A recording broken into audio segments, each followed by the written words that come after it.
Hey everybody, it's Eddie J on Crypto for GrowMyBag.tv. Hope you're having a good one. What's good? What's good? What's good? It's going to be an eventful week.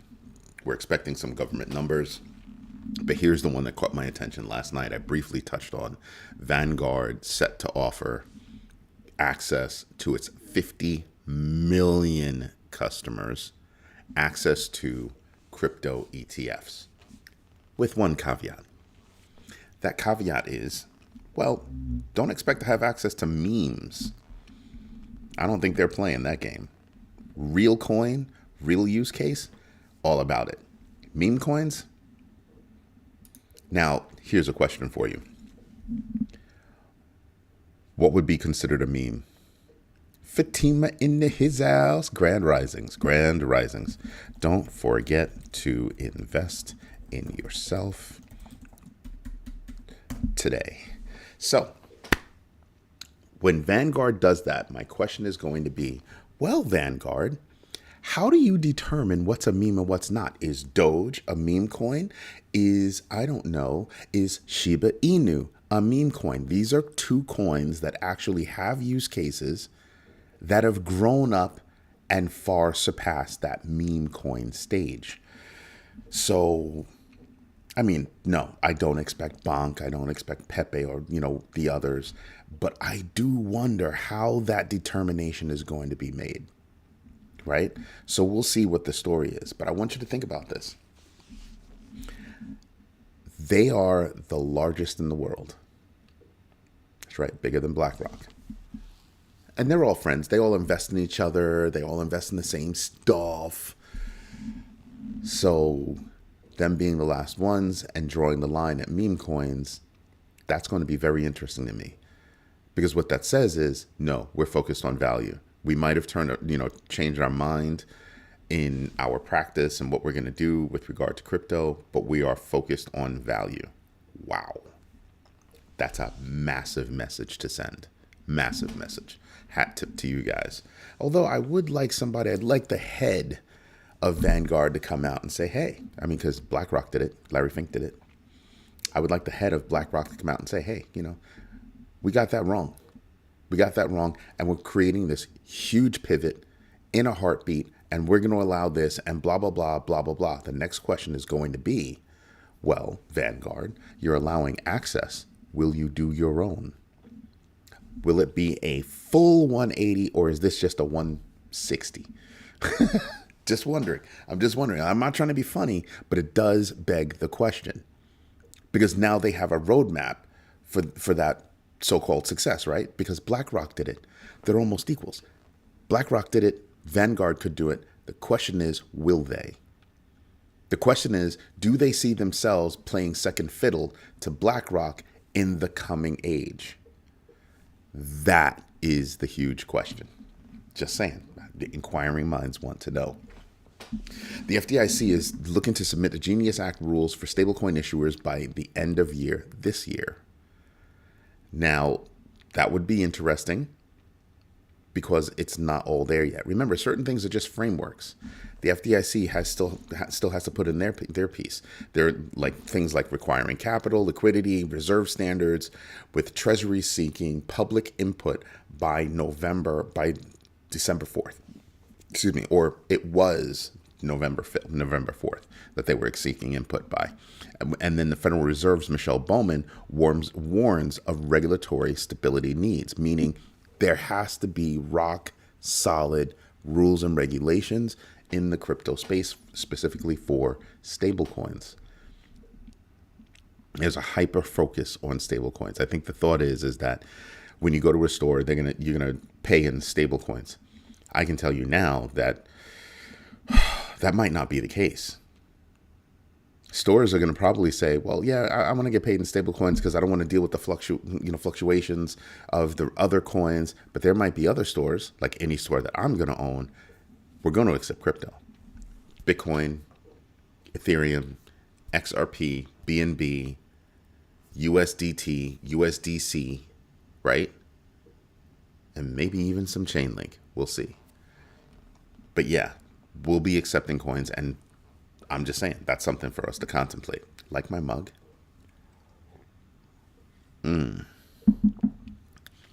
Cappuccino seems to taste better out of this mug. If you have questions about why I have that mug, feel free to ask. Precious metals hit multi-week highs. Gold at 42.41 per ounce. Silver at 58.83 per ounce. Silver has been on a tear. The only reason why I'm talking about this is because I have a few friends that are interested in precious metals. No, I do not deal in precious metals. I deal in, I have a little bit of gold. But I don't really deal in precious metals. As the crypto markets dropped about 30%, as I was noting last night, you have those precious metals bumping up. And I sit there and just go, wow, that's interesting. And what does that mean to me? Diversification. If you really look at Grow My Bag is all about investing. Just that one of my favorite topics happens to be crypto, but it's investing in general. That's why the big bagger meetings that we have every second Sunday of the month is focused on investing and not just crypto. Some of us are interested in real estate, mergers and acquisitions, buying other businesses, starting businesses. There are other things that we have interest in that make a difference. And that's something that we absolutely do pay attention to. So for me, yeah, we're going to be paying attention to precious metals, only because certain of us invest in precious metals, and all the other avenues. But what it tells me is that diversification is going to be a very big deal. Do your own research, know your entries and exits, and absolutely invest deliberately. Be sure-footed in what you do. Japan is looking to impose a 20% flat tax on crypto earnings to align with stocks. Oh my gosh. What a brilliant idea. Let's simplify things. 20% over there, 20% over here. Done. That's what I'm talking about. Sometimes you can overthink things. And sometimes you can get greedy.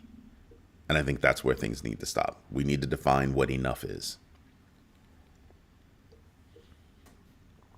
Then you have Cantor Fitzgerald disclosing that they purchased about $1.28 million in Solana, in the Solana ETF SOLZ in November of this year, last month. Interesting. But then again, you can actually expect it. Go do some research on Cantor Fitzgerald. I have a lot of articles where we spoke about Cantor Fitzgerald, its connection to the White House, and its purchases and things like that. Yeah. Interesting stuff. Nothing bad, just interesting stuff.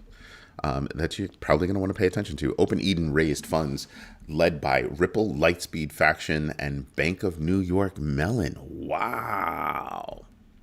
Just listen to that mixture. Open Eden raised funds by Ripple, led by Ripple, Lightspeed Faction, and BNY to expand tokenized U.S. treasuries.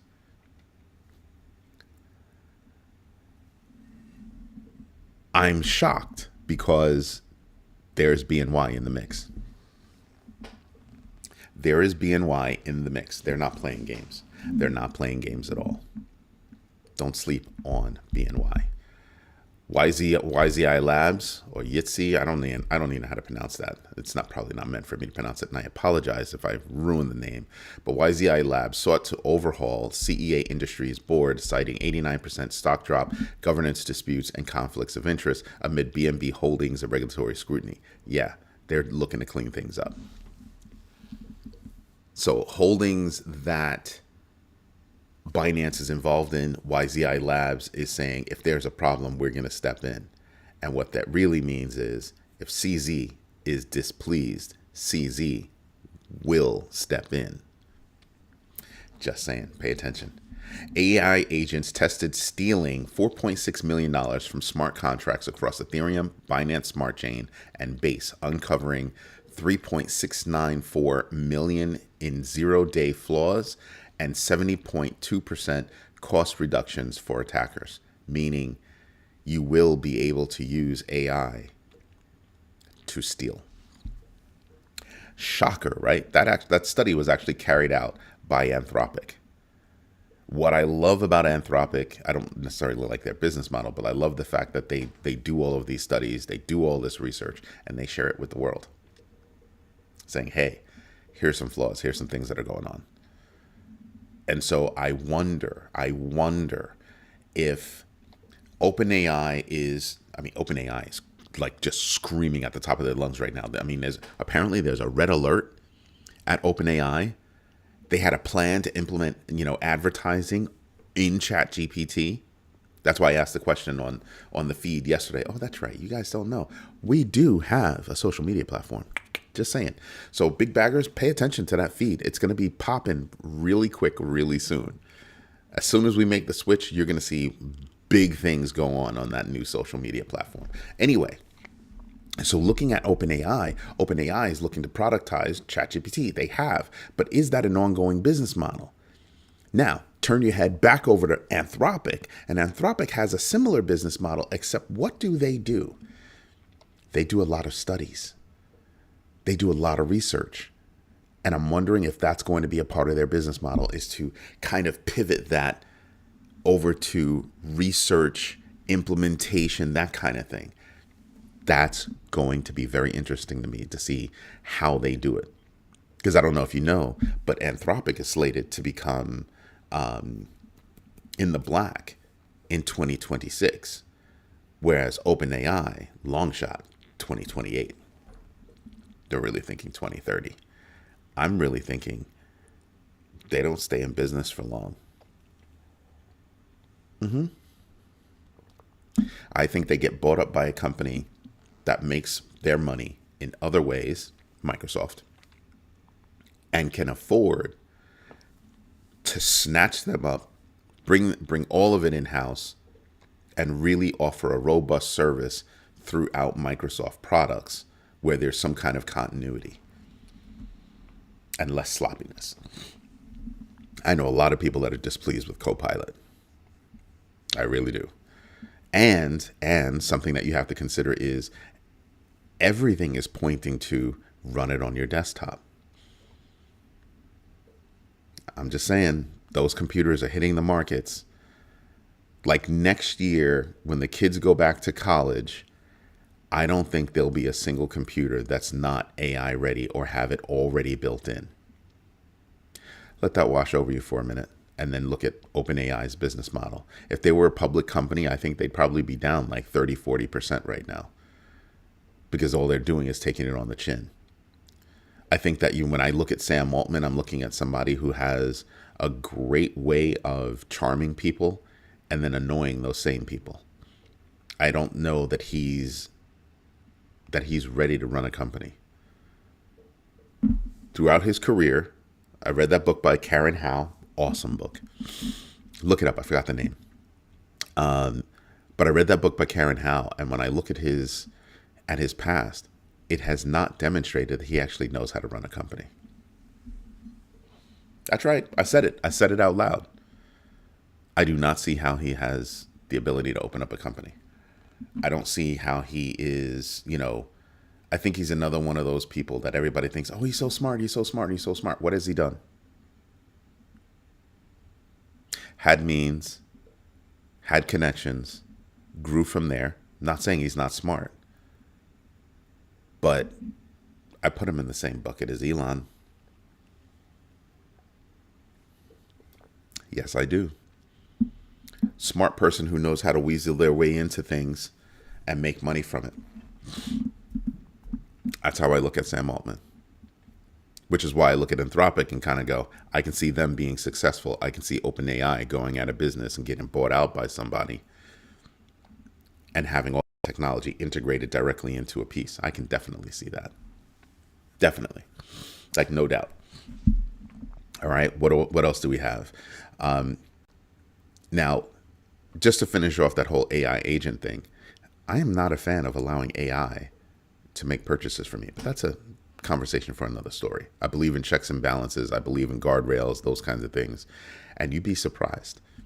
There are a lot of companies out here that really should give my company a call, Rebel Visions Corporation, and talk about security for their AI implementations. I'm willing to bet that they have a lot of things that are wide open. They're probably wide open to, prompt injection. Gotta have those guardrails. Anyway, BlackRock CEO Larry Fink and COO Rob Goldstein argue blockchain tokenization could revolutionize finance, comparing its potential to the 1996 internet with tokenized assets growing 300% in 20 months. 20 months. It's less than 2 years. Less than 2 years. And so when I look at the industry, I kind of go, do I have 2 years? Can I wait 2 years? Can I buy now and wait 2 years for something to be up 3x? You think? I'm here to increase my value. I'm here to teach my kids how to increase their value. And they're literally saying to us, this is what we're going to be doing, and we're going to increase value. Of course, I'm going to listen to these guys. I'm going to pay attention to their moves and not just their words, though. Most people make that mistake.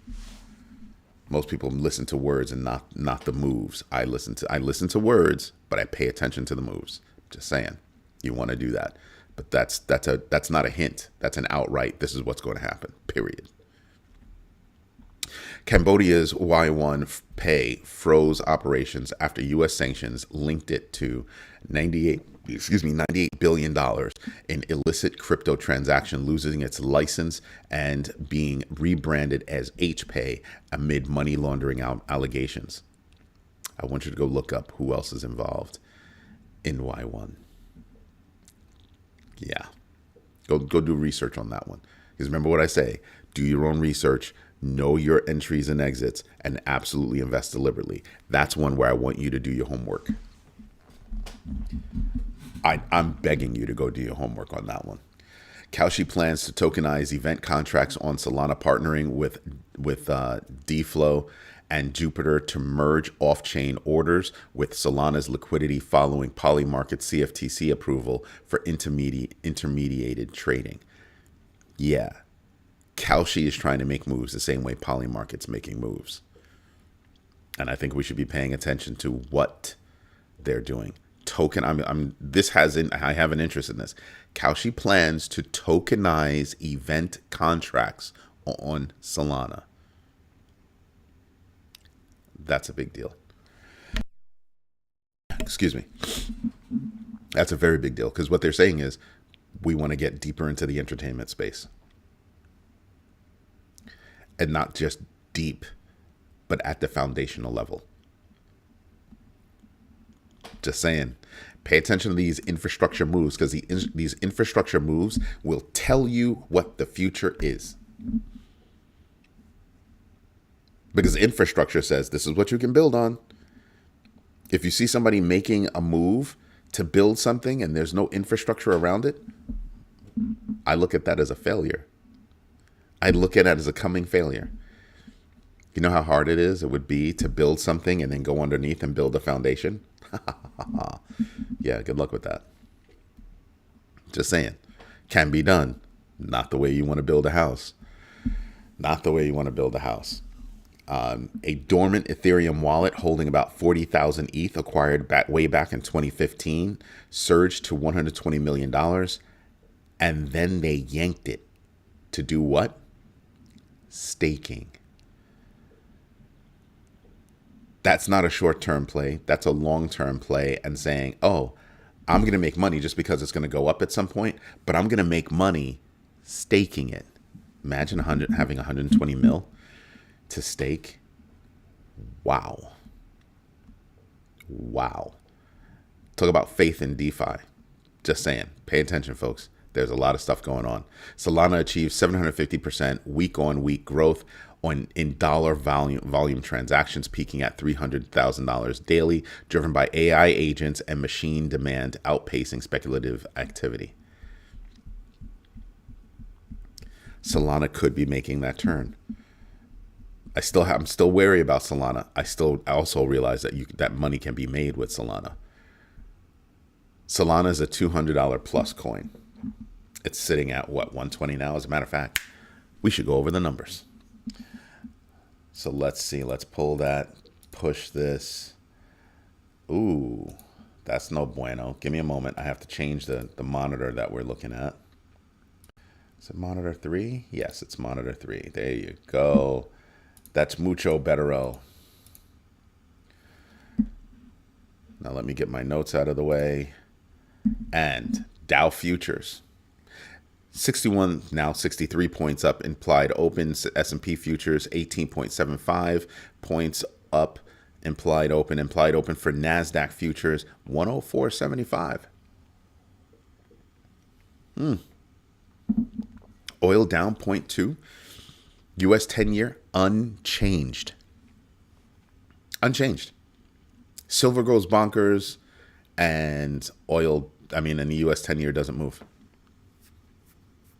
And pay attention. I am looking at December 18th, 19th. That's when Japan is supposed to make their rate change. I will be paying attention to that for sure.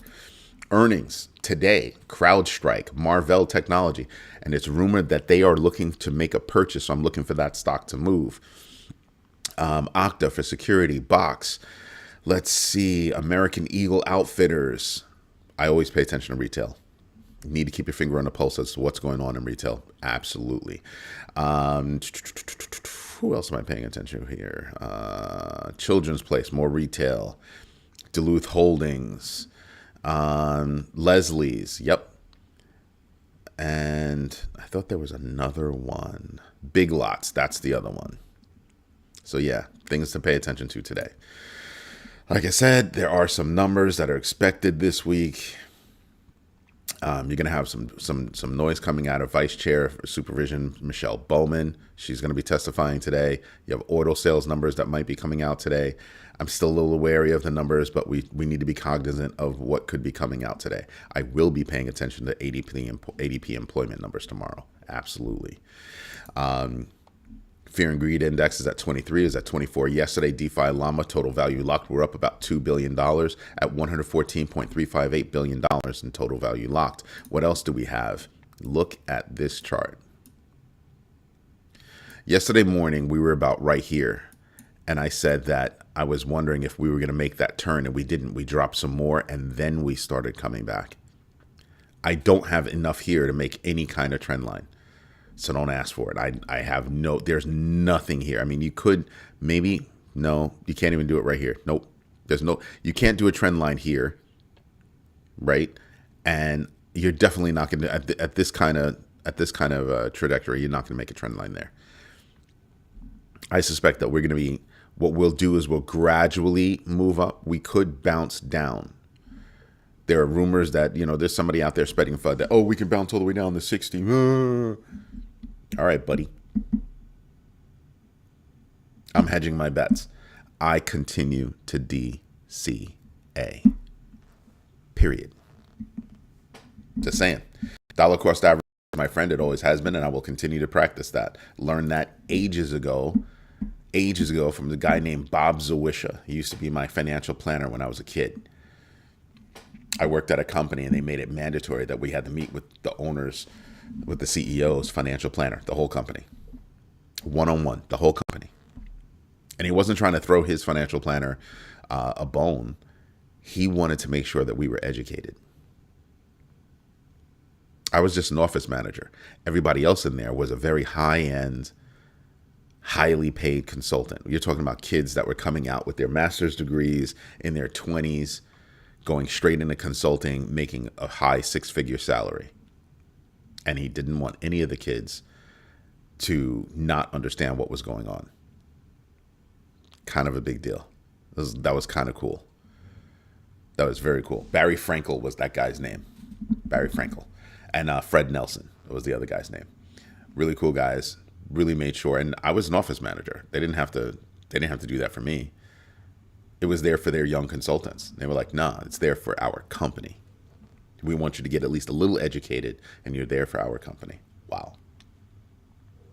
Big deal.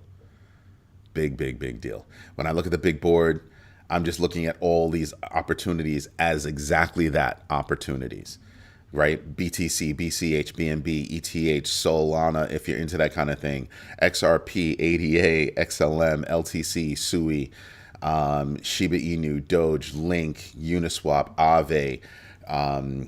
Who else would I be coming out with? Crypto.com or CRO, they have something going on with the new regime. I won't touch it at all. I will not touch it. I don't care what kind of money they make from it. I will not touch it. Look at their meme coins dropping 99%. I'm not touching anything they do. Nope. Don't trust them. H bar, of course, H bar, Hype, Mantle. Who else was there? Aster, I'm still in on. Probably going to double down. Ton, Ondo. I still like Polygon. I don't know why people still put down Polygon, but I still like Polygon. XAUT is something I'd be paying attention to, along with PAXG. Take a pick. H bar is another one I'd be looking at. So there's a lot of stuff that winds up on my radar that I pay attention to, that I believe have use cases, and I stick with them. Bitcoin right now at 87,131, Ethereum at 2821. Would I be buying in on this? Like I said, IDCA, sprinkle, sprinkle, baby, sprinkle, sprinkle. That's what I'm doing. What else do we have going on? Just look at actually everything that's going on right here. Who's still making money on the year to date? BNB, and not that far away from XRP. I'm just saying. XRP is building rails, and they're a part of the connective tissue now. BNB has been a part of the connective tissue forever, and that's going to continue to grow. People sleep on BNB, and I don't know why. They snore on it, and I don't know why. It's amazing to me. It really is amazing. Anyway, everybody, this is Eddie J on crypto for growmybag.tv. I hope you like what we're doing. If you do me a favor, smash the likes, subscribe to the channel, and absolutely, if you can, become a member, because membership comes with benefits, and we're about to drop a bomb that's going to be flipping awesome for everybody. Pay attention and stay tuned on Grow My Bag. This is Eddie J on crypto for growmybag.tv. Thank you so much for your time. Thank you so much for your patience. And absolutely, thank you for your trust. Me and my team will work every day to maintain that trust. Everybody have a great day. I'll see you tonight on the Crypto Overflow, 8 p.m. Eastern Standard Time. Have a good one, everybody. Bye-bye.